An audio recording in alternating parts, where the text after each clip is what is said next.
Hello बच्चों, कैसे हैं आप सब। जय श्री कृष्णा, राधे राधे।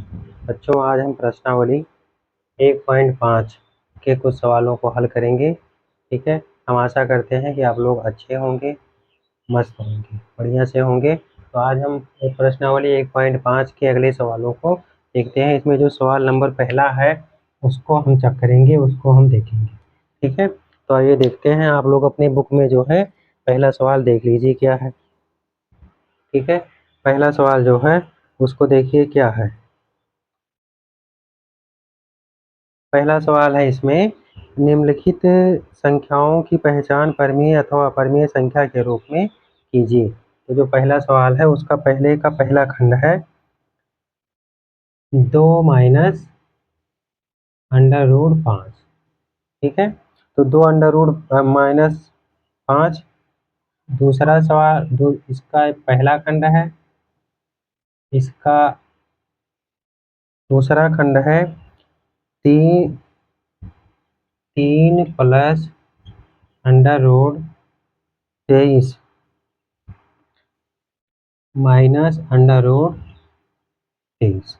ठीक है, और तीसरा खंड है इसका, तीसरा खंड है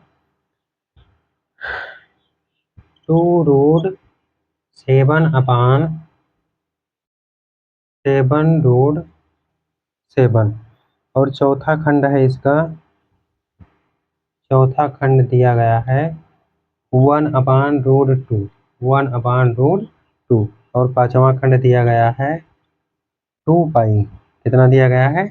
2 पाई। तो इसके बारे में हम देखेंगे। ठीक है, अब जो पहला सवाल है उसको देख लीजिए आप लोग पहले। ठीक है, पहला सवाल वो कह रहा है कि जो है 2 माइनस अंडर रूट 5। ठीक है, तो इसके बारे में जो हम जानेंगे कि क्या है। ठीक, उसके बाद में फिर आगे हम जानेंगे क्या है अगला पार्ट जो दिया गया है। तो अगला पार्ट जो है उसको हम देखेंगे। अब ये जो है 2 - √5। ठीक है, 2 - √5 जो दिया गया है ये एक अपरिमेय संख्या है। ये एक अपरिमेय संख्या है। ये एक अपरिमेय संख्या है। ये जो 3 plus root 3 minus root 23 minus 23 under root में दिया गया है, इसको हम लिख सकते हैं 3 plus under root 23 minus under root 23। ये और ये कट गया तो बचा कितना? 3। अब हम इस 3 को जो है हम P/Q के रूप में लिख सकते हैं, ऐसे 3/1। तो ये क्या है? परिमेय संख्या है। ये क्या है? एक परिमेय संख्या है। ठीक है, ये जो है परिमेय संख्या है। उसके बाद में ये दिया गया है 2√7 और 7√7 यानी 2√7/7√7। तो ये और ये यहाँ पे कट गया, बचा कितना? 2/7। तो ये क्या है? एक परिमेय संख्या है। ये भी एक क्या है? परिमेय संख्या है। ठीक है, ये भी एक परिमेय संख्या है।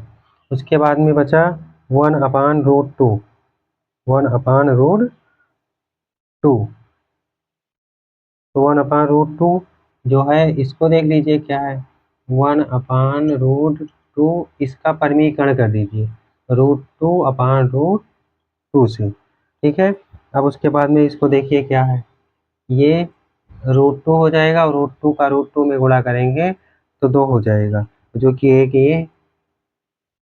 ये भी क्या है? एक अपरिमेय संख्या है। क्या है? एक अपरिमेय संख्या है। अपरिमेय संख्या है। ठीक है, ये भी एक क्या है? अपरिमेय संख्या है। अब उसके बाद में बचा कितना? 2 पाई। तो जो है 2 पाई जो है ये भी एक क्या है? अपरिमेय संख्या, क्योंकि ये पाई जो है अपरिमेय संख्या है तो चाहे वो 1 पाई हो चाहे 2 पाई हो वो भी क्या होगी? एक अपरिमेय संख्या ही होगी।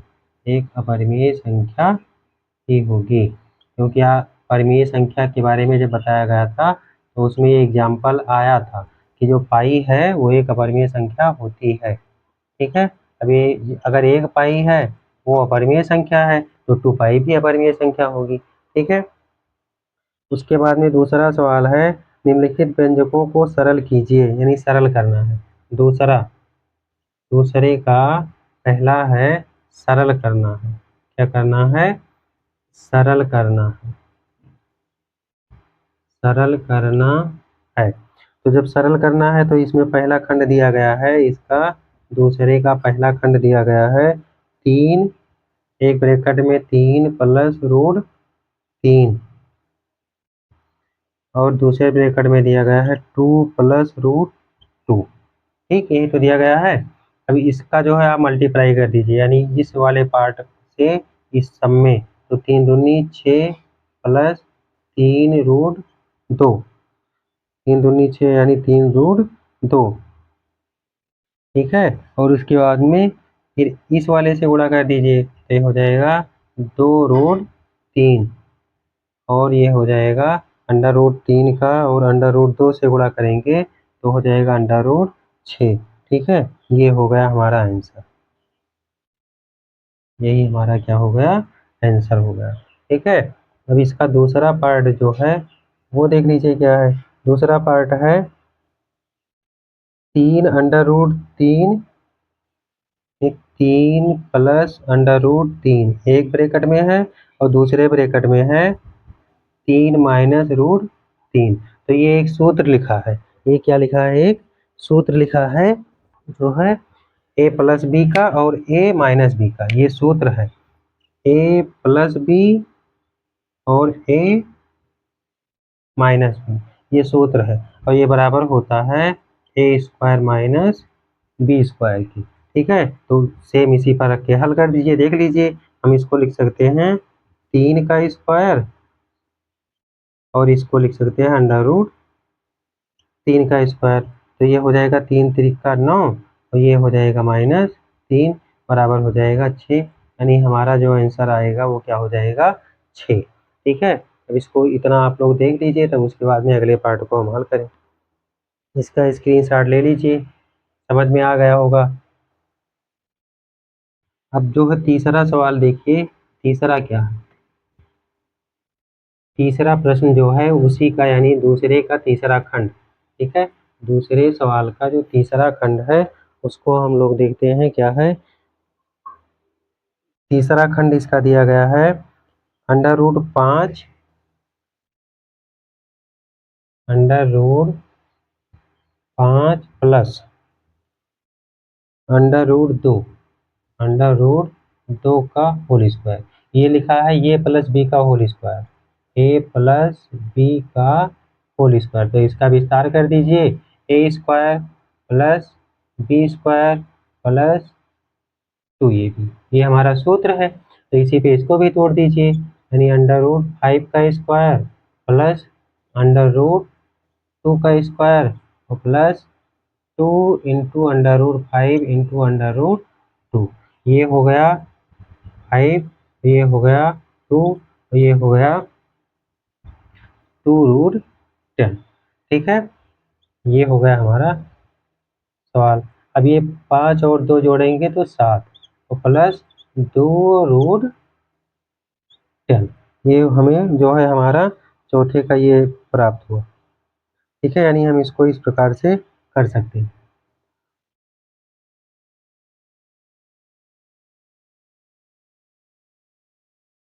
अब जो है फिर चौथा पार्ट इसका दिया गया है, जो वो क्या है? चौथा पार्ट दिया गया है under root 5 minus under root 2 एक ब्रैकेट में और दूसरे ब्रैकेट में दिया गया है under root 5 plus under root 2। ये भी वही लिखा है a प्लस बी एक ब्रैकेट में और दूसरे ब्रैकेट में a माइनस बी, यानी वही सूत्र दिया गया है। अब इसको हम लिख सकते हैं ए स्क्वायर माइनस बी स्क्वायर। ठीक है, तो इसको हम कर सकते हैं रूट 5 का स्क्वायर और माइनस रूट 2 का स्क्वायर बराबर हो गया कितना? 5 माइनस 2, यानी कि बराबर कितना आ गया? 3। हमारा आंसर कितना हो गया? 3। बिल्कुल आसान सवाल है, कोई इसमें दिक्कत किसी को होनी नहीं चाहिए। ठीक है, कोई कठिन सवाल नहीं है, बिल्कुल आसान सवाल है। अब इधर देखिए तीसरा क्वेश्चन, जो तीसरा सवाल है वो तीसरा सवाल ये कह रहा है कि पाई को किसी वृत्त की परिधि सी और व्यास डी के अनुपात के रूप में परिभाषित किया जाता है, अर्थात पाई बराबर सी बाई डी है। ठीक है, यह इस कथन को विरोधाभासित करता है कि पाई एक अपरिमेय संख्या है। इस विरोधाभास अंतर विरोध को आप कैसे समझाएंगे? ठीक है, तो बिल्कुल 2 लाइन का ये सवाल है, इसमें कुछ ज़्यादा बड़ा नहीं है। यानी कह रहा है कि जो है पाई बराबर दिया गया है उसमें, ठीक है, पहले ही वो दे दिया है, यानी दिया है पाई बराबर सी अपान डी, पाई बराबर सी अपान डी। ठीक है, तो उसके बाद में अब इसमें थोड़ा सा लिख दीजिए, क्योंकि या तो डी या सी अपरिमेय संख्या। अब अगर ये पाई जो है, यदि पाई अपरिमेय संख्या है, ठीक है, यही वो कह रहा है, अपरिमेय संख्या है और पाई बराबर आपने सी और डी माना है, तो या तो सी या डी, दोनों में से यानी दोनों में से कोई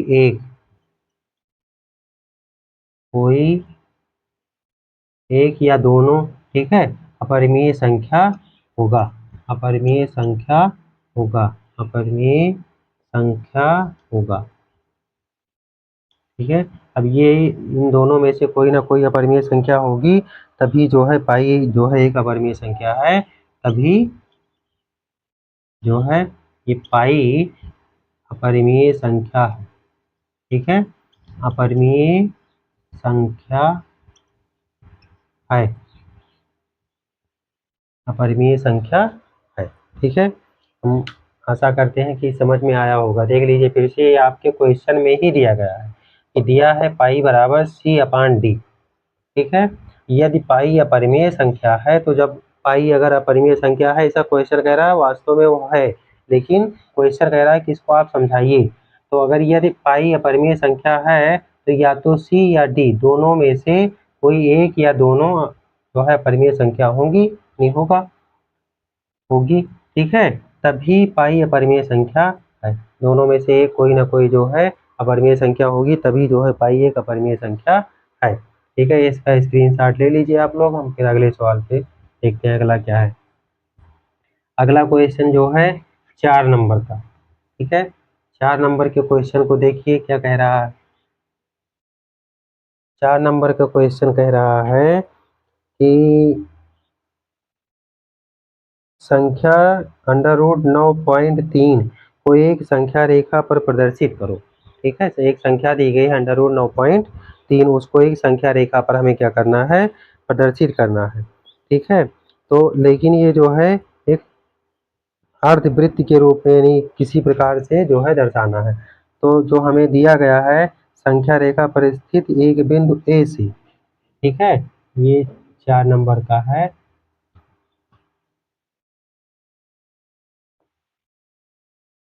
संख्या रेखा, संख्या रेखा पर स्थित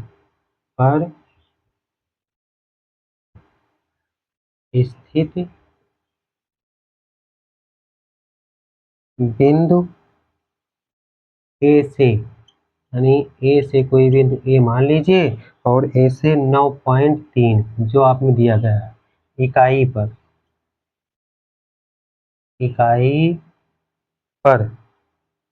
या इकाई की दूरी पर, दूरी यहाँ की कर दीजिए, इकाई की दूरी पर, सेंटेंस तभी बैठ रहा है। इकाई की दूरी पर जो है एक अन्य बिंदु बी अंकित, एक अन्य बिंदु बी अंकित, यानी दिया गया है। ठीक है, तो एक संख्या रेखा खींच लीजिए, एक ऐसे संख्या रेखा खींच लीजिए और इसको मान लीजिए ए, और यहाँ कोई बी बिंदु है, ठीक है, यहाँ पर ये कोई हमारा क्या है, बी बिंदु है, यहाँ पर कोई ओ बिंदु है, तो ओ पर क्या है 9.3 सेंटीमीटर, 9.3 सेंटीमीटर। बिंदु बी ये क्या है, यहाँ से और इसको मान लीजिए सी बिंदु, तो यहाँ से और यहाँ तक की दूरी कितनी है, 1 सेंटीमीटर। कितनी है, 1 सेंटीमीटर। अब कह रहा है बिंदु बी से, यानी बिंदु बी से कोई यहाँ दूरी पर क्या मान लीजिए, बिंदु डी, क्या मान लीजिए, बिंदु डी, ठीक है। और बिंदु डी मानिए तो जो है इसको मिला दीजिए। अब क्या कर दीजिए, मिला दीजिए, यहाँ से लेकर ये ऐसे करते हुए, ठीक है, इसको मिला दीजिए। ये बिंदु हमारी के सी है, ठीक है, यानी एक अर्धवृत्त के रूप में। तो यहाँ से यहाँ तक की दूरी, ये जो दूरी है, ये दूरी की बात कर रहा है। तो ये दूरी कितनी है, अंडर रूट 9.3, ठीक है। ये दूरी हमारी कितनी है, अंडर रूट 9.3।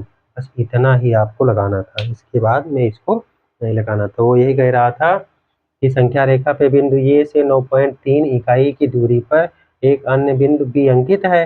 तो हमें प्रदर्शित करना है एक अन्य बिंदु यहाँ पर बी है, ठीक है, और बी से सी 1 सेंटीमीटर इकाई दूरी पर है, यानी 1 सेंटीमीटर पर, और ये से भी 9.3 सेंटीमीटर पर है। तो यहाँ से और यहाँ तक की दूरी जो है कितनी, 9.3, यही हमें दर्शाना है, ठीक है, समझ में आ रहा है।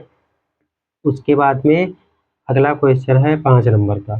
5 नंबर का देखिए, 5 नंबर का जो क्वेश्चन है उसको देखिए।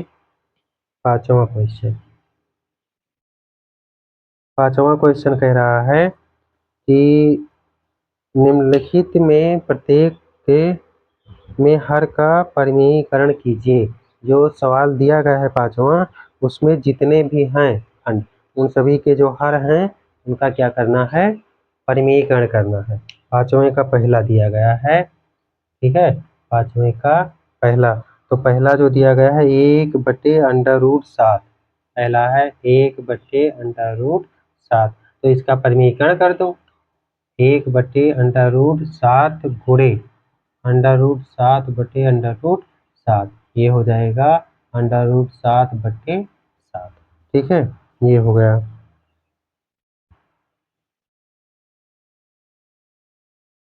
अब उसके बाद में दूसरा पार्ट दिया गया है 1/√7 माइनस √6।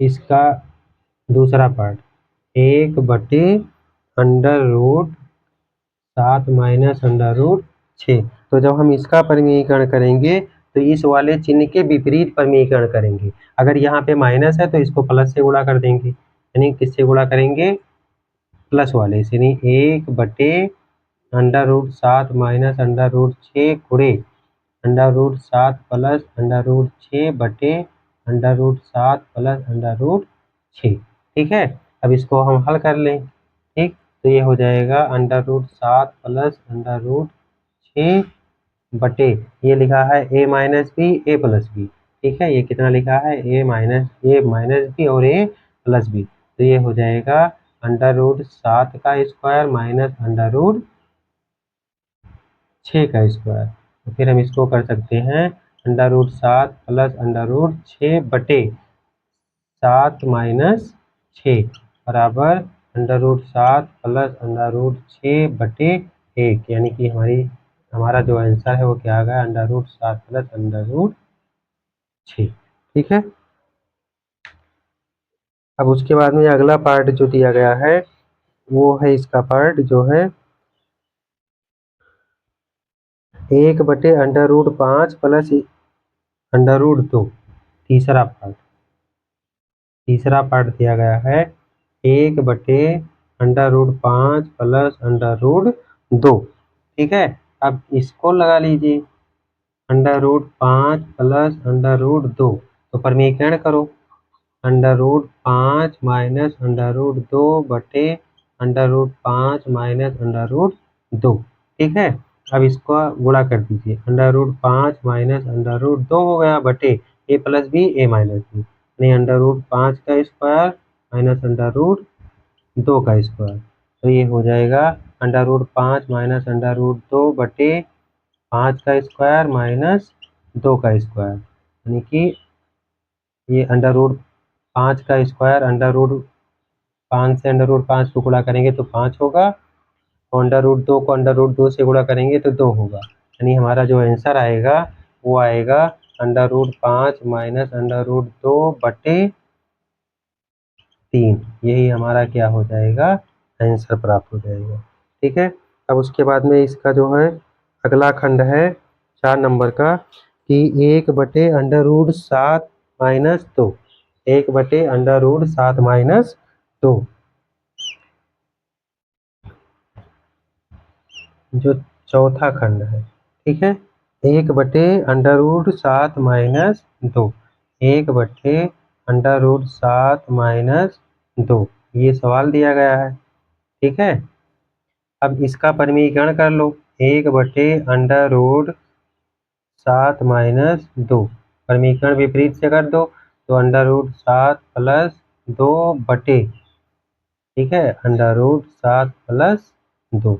अब ये a minus B A plus B लिखा है और ऊपर लिखा है √7 प्लस 2, इस एक में गुणा करेंगे तो उतना आएगा। ये हो गया √7 का स्क्वायर और माइनस 2 का स्क्वायर, तो ये आ जाएगा √7 प्लस 2 बटे 7 माइनस 4 बराबर √7 प्लस 2 बटे 7 में से 4 गई तो 3। यही हमारा क्या हो जाएगा, आंसर हो जाएगा। ठीक है, ये परिमीकरण बहुत आसान प्रश्नावली थी, इसमें कोई बहुत भारी भरकम सवाल नहीं थे। हम आशा करते हैं कि आप लोगों के समझ में आया होगा। ठीक है, इसका स्क्रीनशॉट आप लोग ले लीजिए, अपनी नोटबुक में नोट कर लीजिएगा। ठीक है, तो आज के लिए इतना ही, कल फिर हम अगले क्लास में मिलेंगे, तब तक के लिए जय श्री कृष्णा, राधे राधे।